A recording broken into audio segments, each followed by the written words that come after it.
As we watch this latest establishment attempt to take down the president you chose and they hate, I just wanted to start with a quick word to Chuck Todd and Joe Scarborough and Nicole Wallace and Rachel Maddow and Dean Baquet, the editor of the New York Times, and Marty Barron at the Washington Post and Jeffrey Goldberg at the Atlantic, especially Jeffrey Goldberg at the Atlantic. But frankly, every member of the crazed anti-Trump establishment state media. What are you doing? Isn't our country anxious and divided enough? Why are you making it worse? I've watched this week as you've riled up your base with hysterical conspiracy theories about a Trump coup and the end of our democracy. It's ridiculous. The president's term legally ends next January. If there's no clear winner by then, your friend Nancy Pelosi will be the president. You know that. When the president talks about not accepting the result, he's simply reserving the right to challenge dubious outcomes in the courts. Exactly what the Democrats are doing, led by this man, Mark Elias. You know that. It was Hillary who said Joe Biden shouldn't concede even if he loses. You know that. It's the Democrats' misguided push for mass mail-in voting that means we're in for election chaos. You know that. And it's Democrat lawsuits in Michigan, Wisconsin, Pennsylvania, and elsewhere that are making it worse by trying to extend deadlines. You know that too. Last week, I said that everyone with a public platform, and I included all of us at this network, has a responsibility to lower the temperature. Instead, with all this nut job fear-mongering, you're raising the temperature to boiling point. I know you want the clicks and the likes and the retweets and the ratings. We all have those temptations.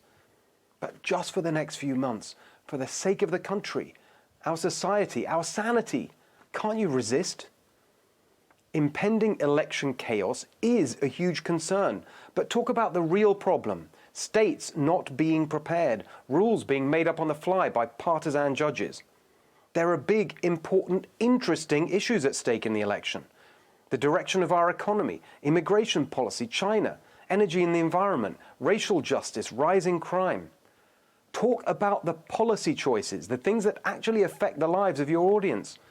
Not this reckless, cynical pandering to your base with wall-to-wall anti-Trump gossip and deranged, divisive fantasies. Not one person in America is affected by this tax returns hit job put together by Biden aides masquerading as journalists.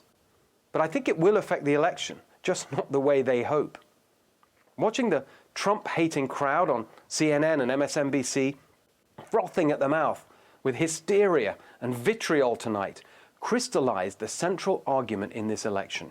In 2016, the voters told the establishment they'd had enough of their failure. Suck up to China, endless war, screwing the workers while enriching themselves. When you see their desperation tonight to get their power back, it will rally people behind this president. In 2016, the people told the establishment they wanted change.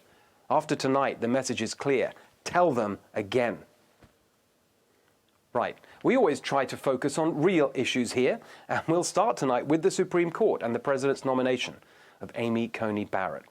There is widespread agreement across the political spectrum that Judge Coney Barrett is an exceptional nominee. In fact, the most persuasive endorsement I've seen has actually come from this man, Noah Feldman. You may remember him as one of the liberal law professors who testified against President Trump in the impeachment hearings. He writes, "We have a Supreme Court nominee who's a brilliant lawyer, a genuine and good person, and when she's confirmed, I'm going to accept it as the consequence of the constitutional rules we have and the choices we collectively and individually have made. And I'm going to be confident that Barrett is going to be a good justice, maybe even a great one, even if I disagree with her all the way." That's the spirit we need in this country. But sadly, not all Democrats are like Professor Feldman. Predictably enough, the left are already out with their politics of personal destruction. Yep, here come the smears. They smeared Judge Coney Barrett's Catholic faith, falsely claiming her community is the inspiration for the dystopian Handmaid's Tale. Even left-wing Vox debunked that one. They smear her record with sick claims that she is, quote, an enabler of sexual abuse who is, quote, weaponizing predators to bring down our entire system of justice. And most disgusting of all, they smear her over the 2 children she adopted from Haiti. It just shows that the left these days has no arguments, just insults. Kamala Harris doesn't even seem to understand the Constitution, judging by her ridiculous, ignorant reaction yesterday. She'd be better off trying to help her hapless running mate, Joe Biden, figure out where he stands. He's told us that the court should be decided by the election winner. Okay, so why won't he tell us anything about his actual position? Who would he nominate? Who's on his list? He said back in June he had a list of African American women. He promised to publish it.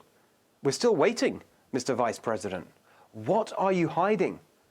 And what are you hiding on packing the court? First you said you were against it. Now you say you won't answer.